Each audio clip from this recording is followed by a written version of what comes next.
ਓਏ ਮੈਂ ਤੁਹਾਨੂੰ ਤੂਫਾਨੀ ਟੋਲੇ ਨੂੰ ਸਮਝ ਲਾਂਗਾ। ਲੋਕੀ ਡੰਗਰ ਚਾਰਦੇ ਨੇ, ਕਦੋਂ ਬੰਦੇ ਚਾਰਦਾ ਆ।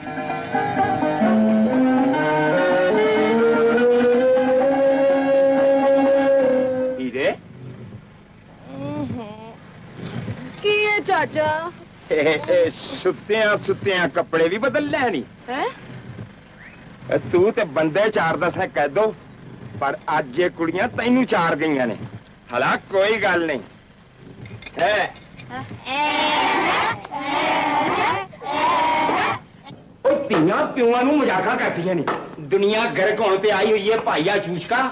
ਓਏ ਪੀਰੂ ਜੱਟ ਦੀ ਧੀ ਮੈਨੂੰ ਆਂਦੀ ਏ ਵੀ ਮੇਰੇ ਨਾਲ ਇਹ ਨਿਕਾਹ ਪੜਾ ਕੇ ਤੇ ਜਨਾਜ਼ਾ ਜਾਇਜ਼ ਕਰ ਲੈ। ਸੱਚ ਸੱਚ ਦੱਸ, ਕਿੰਨੀ ਭੰਗ ਪੀਤੀ ਓ? ਵੇ ਕੁੜੀਆਂ ਨੂੰ ਤੇਰੇ ਜਿਹੇ ਬੁੱਢੇ ਨਾਲ ਮਜ਼ਾਕ ਕਰਨ ਦੀ ਕੀ ਲੋੜ ਹੈ? ਤੇਰੀ ਧੀ ਦੇ ਐਬਾਂ ਤੇ ਪਰਦਾ ਪਾਉਣ ਲਈ, ਜਿਹੜੀ ਬੇਲੇ ਵਿੱਚ ਲੁਕ ਲੁਕ ਕੇ ਕੰਮ ਇਹਨੂੰ ਮਿਲਦੀ ਏ। ਕੀ ਭੌਂਕਦਾ ਓਏ?